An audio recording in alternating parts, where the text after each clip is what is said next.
जय Hind everyone. Class 9th का exercise 8.1 का क्वाड्रिलेटरल्स का ये क्वेश्चन है। क्वेश्चन नंबर 7 देखते हैं कि इसके अंदर हमें क्या करना है। सबसे पहले देख लेते हैं कि इसके अंदर गिवन क्या है। ये एक ट्रेपीजियम है और हमें ऑलरेडी बता दिया गया है कि ए बी जो है वो पैरेलल है किसके, ए बी जो है पैरेलल है हमारा सी डी के। और हमें क्या बताया गया है, और हमें बताया गया है कि हमारा जो ए डी है, AD जो साइड है वो इक्वल है हमारी BC के। अब हम एक कंस्ट्रक्शन यहाँ पे करने वाले हैं, कंस्ट्रक्शन जो कि हमें हिंट के अंदर दिया भी गया है कि हमें AD के पैरेलल एक लाइन कंस्ट्रक्ट करनी है CE, जो कि डायग्राम में आप देख भी सकते हैं। वहां पे एक लाइन जो है पैरेलल ड्रॉ की गई है और यहाँ पे आप ये बात शुरू में ही जान लीजिए कि AD जो है वो इक्वल होने वाला है CE के, और BC भी जो है वो इक्वल होने वाला है CE के। तो ये जो तीनों लाइंस हैं वो आपस में इक्वल हैं, क्योंकि पैरेललोग्राम की ऑपोजिट साइड जो है वो हमेशा इक्वल होती हैं, और ये दोनों लाइन पैरेलल हैं तो ऑपोजिट में जो है वो हमेशा ही जो है वो इक्वल होंगी। चलिए अब आगे देखते हैं कि आगे फर्स्ट पार्ट के अंदर हमें यहाँ पे क्या करना है। फर्स्ट पार्ट के ऊपर अब हम आ जाते हैं। फर्स्ट पार्ट के अंदर अब हम देखने वाले हैं कि हमें क्या करना है। चलिए, तो फर्स्ट पार्ट के अंदर हमें एंगल ए और एंगल बी को इक्वल प्रूव करना है। एंगल ए कहाँ है और एंगल बी कहाँ है। ये हमारे पास है एंगल ए और ये जो है हमारे पास है एंगल बी। ठीक है, इन दोनों एंगल्स को जो है हमें इक्वल प्रूव करना है। चलिए देखते हैं कि इन दोनों एंगल्स को हम कैसे इक्वल प्रूव करवाएंगे।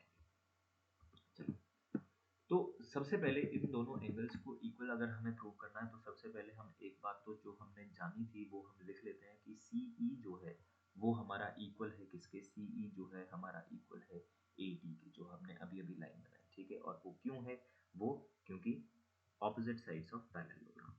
ठीक है, ऑपोजिट साइड्स ऑफ पैरेललोग्राम,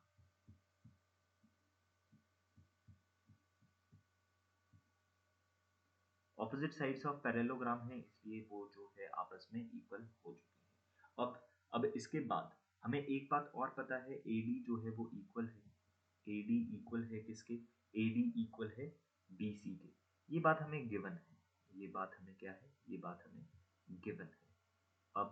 अब इसके बाद क्या किया जाए।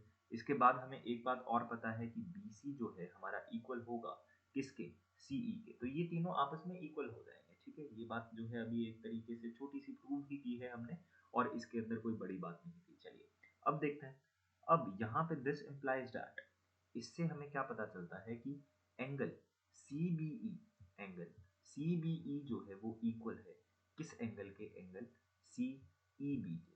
यानी कि हमें एक बात पता चल चुकी है कि ये दोनों एंगल्स, दूसरे कलर से मैं यहाँ पे बना देता हूँ आपके लिए, एक तो ये एंगल और ये एंगल आपस में इक्वल है। और ये एंगल आपस में इक्वल क्यों है, ये एंगल आपस में इक्वल इसलिए है क्योंकि वो ऑपोजिट साइड्स, जो कि इक्वल ऑपोजिट साइड्स के, है ना, ऑपोजिट वाले एंगल्स हैं। ठीक है, तो यहाँ पे आप जो है ब्रैकेट के अंदर लिख भी सकते हो कि हमने ट्राइंगल्स में वैसे ये चीज की थी, angles opposite to, angles opposite to equal sides are always equal, equal sides are equal। ठीक है, तो ये बात जो है आप लोगों को जरूर पता होनी चाहिए। चलिए, अब ये दोनों एंगल भी इक्वल हो चुके हैं अब हमारे पास। तो एक बात क्या हमें यहाँ से पता चलती है कि एंगल ए के अंदर अगर मैं ऐड कर दूं, अगर एंगल ए के अंदर मैं ऐड कर दूं यहाँ पे एंगल CBE, तो ये हमारे पास कितना हो जाएगा, ये हमारे पास हो जाएगा 180 डिग्री। ठीक है, तो और इसका रीजन क्या है, इसका रीजन हमारे पास होता है क्योंकि ये दोनों एंगल्स जो हैं वो ट्रांसवर्सल के सेम साइड पे है। ट्रांसवर्सल कौन सी है, BC यहाँ पे एक ट्रांसवर्सल का काम कर रही है। उन दोनों के सेम साइड पे जो एंगल है उनका सम हमेशा 180 डिग्री ही होगा। ठीक है, तो इसका रीजन जो है आप यहाँ पे लिख सकते हैं, angles on the same side of transversal, same side of transversal, ठीक है।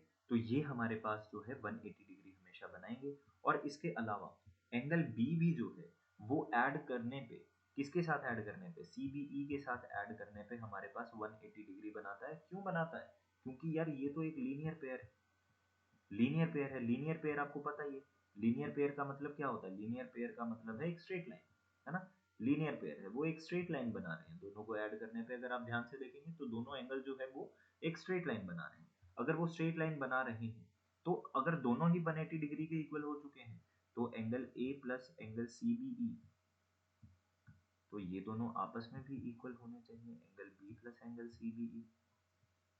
और आपस में इक्वल हो गए तो इन दोनों को अगर मैं काट दूं तो angle A is equal to angle B मेरे पास आ चुका है बहुत इजीली, ठीक है। एंगल A जो है वो इक्वल टू हो चुका है हमारा किसके साथ? एंगल B के साथ। चलिए, तो ये फर्स्ट पार्ट तो हमारा कंप्लीट हो गया। सेकंड पार्ट की तरफ चलते हैं कि सेकंड पार्ट में देखते हैं कि क्या हमारे पास इंपॉर्टेंट है। सेकंड पार्ट में जो है हमारे पास एंगल D और एंगल C, ये दोनों एंगल्स हमें इक्वल प्रूव करने हैं। और ये दोनों एंगल्स को इक्वल प्रूव करने के लिए हम क्या करेंगे? क्या हमें ये बात पता है कि angle A plus angle D, angle A plus angle D ये 180 डिग्री है? क्यों? क्योंकि ये सेम रीजन है। सेम रीजन है, कौन सा सेम रीजन है? क्योंकि ये सेम साइड्स ऑफ ट्रांसवर्सल है, ठीक है। Same side of transversal, same side of transversal, ठीक है। तो ये बात जो है बहुत इंपॉर्टेंट पॉइंट है। सेम साइड्स हैं, angle, angle on the same side of transversal, ठीक है, ऐसा आप लिख सकते हैं। अब इसके अलावा angle B plus angle C ये भी जो है सेम रीजन है। ब्रैकेट में मैं यहाँ पे लिख देता हूँ सेम, ठीक है, सेम लिख रहा हूँ मैं बस यहाँ पे, ऊपर वाला ही जो है यहाँ पे सेम रीजन आएगा। फिर अब हम इन दोनों को भी आपस में इक्वेट कर सकते हैं। Angle A plus angle D is equal to angle B plus angle C। इन दोनों को आपस में इक्वेट किया जा सकता है क्योंकि दोनों 180 डिग्री के इक्वल हैं। अब मैं यहाँ पे लिख सकता हूँ angle A plus angle D is equal to angle A plus angle C, angle A plus angle C। और ऐसा मैंने क्यों लिख दिया? क्योंकि हम, मेरे को पता है कि एंगल A जो है वो इक्वल है एंगल B के, तो मैंने बस रिप्लेस कर दिया। क्योंकि पिछले वाले पार्ट के अंदर हमने ऑलरेडी प्रूव किया था कि एंगल A जो है हमारा इक्वल है एंगल B के, तो A से A कट गया, तो यहाँ पे मेरे पास क्या आ गया? Angle D plus, sorry, angle D is equal to, angle D is equal to angle C, जो कि हमें प्रूव करना था। चलिए, तो दो पार्ट हमारे ऑलरेडी कंप्लीट हो चुके हैं। थर्ड पार्ट की तरफ आते हैं, देखते हैं कि इसके अंदर क्या करना है। इसके अंदर हमें ये दो ट्राइंगल्स, कौन से दो ट्राइंगल जो कि बने ही नहीं हुए, ठीक है, देखते हैं वहां पे दो ट्राइंगल जो है कहाँ बनेंगे, देखते हैं जरा। एंगल ट्राइंगल हमें बोला गया है कि ABC। चलिए एक बार इन दोनों को मैच कर दें। ये वाला ट्राइंगल ABC, इसको जो है मैं पूरे को रेड कर देता हूँ यहाँ पे, ये ट्राइंगल, ठीक है। और दूसरा ट्राइंगल जो हमें हमें यहाँ पे बोला गया है उसको दूसरे कलर के साथ कर देते हैं। यहाँ दूसरा ट्राइंगल हमें बोला गया है यहाँ पे, ये वाला ट्राइंगल, ये ट्राइंगल। इन दोनों ट्राइंगल्स को हमें कॉन्ग्रुएंट प्रूव करना है। इन दोनों ट्राइंगल्स को कॉन्ग्रुएंट प्रूव करने के लिए हम क्या करेंगे? सबसे पहले हमें पता है कि AB is equal to AB होने वाला है। और ये क्यों होने वाला है? क्योंकि ये दोनों तो उन दोनों ट्राइंगल्स के अंदर क्या है? कॉमन साइड है, ठीक है। ये चीज हम ट्राइंगल्स के अंदर ऑलरेडी कर चुके हैं, तो इतना तो मैं एक्सपेक्ट करता हूँ कि ये आप लोगों को पता होगी ये बात, ठीक है। अब हमें ये बात पता है कि एंगल, एंगल कौन सा? DAB, ठीक है, एंगल DAB जो है इक्वल है, वो कौन से एंगल के इक्वल है? एंगल CBA के, एंगल CBA के। ये बात हम ऑलरेडी प्रूव कर चुके हैं, ठीक है। एंगल A और एंगल B को हमने इक्वल प्रूव किया था, तो वहीं से एंगल DAB और एंगल CBA के बारे में हम बात कर रहे हैं, ठीक है। तो ये दोनों एंगल्स आपस में इक्वल हो चुके हैं। और हमें एक बात और पता है कि AD जो है वो इक्वल है किसके? BC के, ठीक है। ये क्यों इक्वल है वो हमें गिवन ही है यार, स्टेटमेंट के अंदर लिखा हुआ था ये, ठीक है। तो ये दोनों एंगल, ये दोनों साइड्स जो है हमारे पास इक्वल हो चुकी हैं। तो इससे हमें पता चल गया कि ट्राइंगल ABC वो कॉन्ग्रुएंट है कौन से ट्राइंगल के? दूसरा ट्राइंगल हमारा पास है BAT। और कौन सी थ्योरम यहाँ पे लगी? ये हमारे पास लग गया SAS बाय SAS रूल, जो है हमने इन दोनों को कॉन्ग्रुएंट प्रूव कर दिया। चलिए, यहीं तक ये क्वेश्चन था। Thank you. अगले क्वेश्चन के साथ मिलते हैं। Thank you and have a nice day.